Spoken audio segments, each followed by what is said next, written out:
NASA का mission है outer space को एक्सप्लोर करना, हम इसके बारे में जितना जानते हैं उससे कहीं ज्यादा नहीं जानते, और यही यूनिवर्स का नेचर है।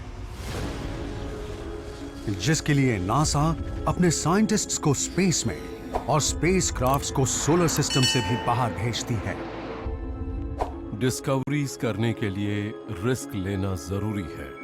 स्पेस एक्सप्लोरेशन अंधेरे में माचिस जलाने जैसा है, और कुछ पता नहीं होता कि वहां क्या है। वहां कुछ भी हो सकता है। पुरानी रिकॉर्डिंग से पता चलता है कि अपोलो एस्ट्रोनॉट्स ने मून के पिछले हिस्से में अनआइडेंटिफाइड ट्रांसमिशन सुने थे। एक मिस्टीरियस रशियन सैटेलाइट ने स्पेस आर्म्स रेस का डर पैदा कर दिया। क्या ये हमारी नेशनल सिक्योरिटी के लिए थ्रेट है? हम जानना चाहते हैं कि इससे हमें क्या खतरा हो सकता है। और नासा ने अनाउंस किया कि एक अर्थ जैसा नया प्लैनेट मिल गया है। वहां प्रेडेटर्स होंगे, हमारे प्रेडेटर्स से बिल्कुल अलग क्रीचर्स होंगे। नासा के मिशंस ने हैरान कर देने वाली बातें उजागर की हैं।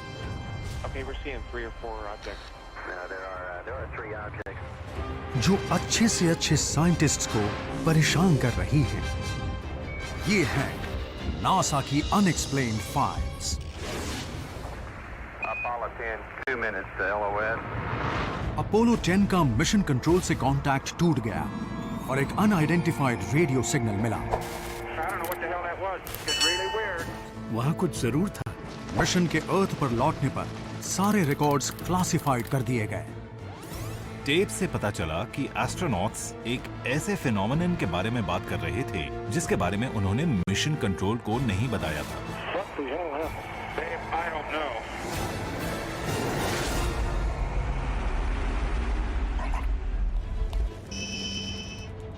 May 18, 1969, Apollo 10 Kennedy space centre से लॉन्च की तैयारी में है। 40 seconds and counting. Tom Stafford making a final check of his computer.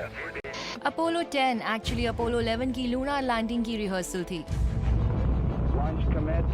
Lift off. We have lift off. उन्होंने वो सब किया जो अपोलो 11 को करना था, बस मून के सरफेस पर नहीं उतरे। ये उस वक्त का सबसे कॉम्प्लिकेटेड मिशन था। Apollo 10, this is Houston. You're halfway. Over. Apollo 10 ने लूनर ऑर्बिट में एंटर किया। मून के पीछे वाले हिस्से से गुजरते हुए एस्ट्रोनॉट्स का अर्थ से कांटेक्ट पूरी तरह से टूट गया। अर्थ से दूर स्पेस में मून के पीछे रहने के समय लगभग 1 घंटे तक आपका रेडियो कांटेक्ट खत्म हो जाता है। इस दौरान एस्ट्रोनॉट्स को सारे डिसीजंस खुद लेने होते हैं। अर्थ से कोई इन्हें देख या सुन नहीं सकता। दूसरी तरफ से बाहर निकलने पर लगा कि ये इस सफर को सरवाइव कर गए हैं। अर्थ पर सबको लग रहा था कि ये मिशन बिल्कुल सही चल रहा है, सब प्लान के मुताबिक है और कुछ भी इरेगुलर नहीं चल रहा। लेकिन लगभग 4 डेकेड्स बाद पुरानी रिकॉर्डिंग से मून के पीछे वाले हिस्से की अजीब घटना का पता चला। वहां जो कुछ भी चल रहा है उससे कुछ रिकॉर्डर्स रिकॉर्ड कर रहे हैं और फिर सामने आने पर आप डेटा डंप करते हैं। फिर ह्यूस्टन या मिशन कंट्रोल देख सकता है कि जब आप बैक साइड में थे तो क्या हुआ था। जब नासा के एस्ट्रोनॉट्स अर्थ पर लौटे तो नासा ने टेप्स को ट्रांसक्राइब किया और आर्काइव्स में बिना कुछ कमेंट लिखे रख दिया। ये कॉन्वर्सेशन ट्रांसक्रिप्ट्स में रिकॉर्डेड है, लेकिन ये रिकॉर्डिंग्स क्लासिफाइड है। अगर नासा को लगे कि रिकॉर्ड्स को पब्लिक करना ठीक नहीं है तो वो उन्हें उनसे छिपा सकती है। डीक्लासिफिकेशन के बाद भी 2008 तक ये ट्रांसक्रिप्ट्स नासा आर्काइव्स में यूं ही पड़ी रहीं। इस कॉन्वर्सेशन का रिकॉर्ड ढूंढना ऑलमोस्ट इम्पॉसिबल है। इसे सामने आने में कई साल लग गए। इन टेप्स में अपोलो मॉड्यूल के रेडियो से आ रहा एक अजीब दूसरी दुनिया का म्यूजिक है। आवाजों के बाद की बातचीत में साफ है कि एस्ट्रोनॉट्स ने पहले कभी ऐसी आवाजें नहीं सुनी। You hear that? That whistling sound? अपने हेडसेट्स में इन्हें वो वू वू जैसा शोर लग रहा था। Sounds like, outer space type music. अगर मुझे वहाँ कुछ सुनाई देता तो उसी वक्त मैं शायद बहुत डर जाता। Boy, that sure is weird music. 1 घंटे में उन्होंने कई बार इसे मेंशन किया। ये बस कोई अनोमली नहीं है, ये ऐसी चीज है जिसे वो सब सच में सुन रहे हैं। It was really weird. Astronauts इन अजीब आवाजों का पता लगाने के लिए परेशान हो गए। वो आवाजें अर्थ से नहीं आ सकती थीं क्योंकि वो लोग मून के पीछे थे, अर्थ के कॉन्टेक्ट से बाहर। I'll tell you, John, that music is really weird. I know it. No one will believe it. वो मून के पीछे थे।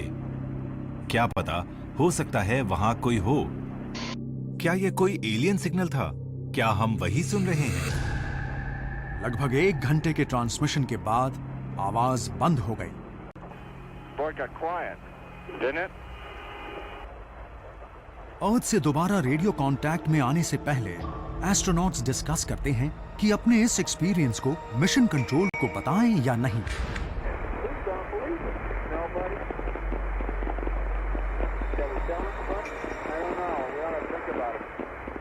अपोलो 10 की आवाजें कई डेकेड्स तक एक मिस्ट्री बनी रहीं, पर हाल ही में एक और नासा प्रोब ने वैसे ही कुछ सिग्नल्स पिकअप किए।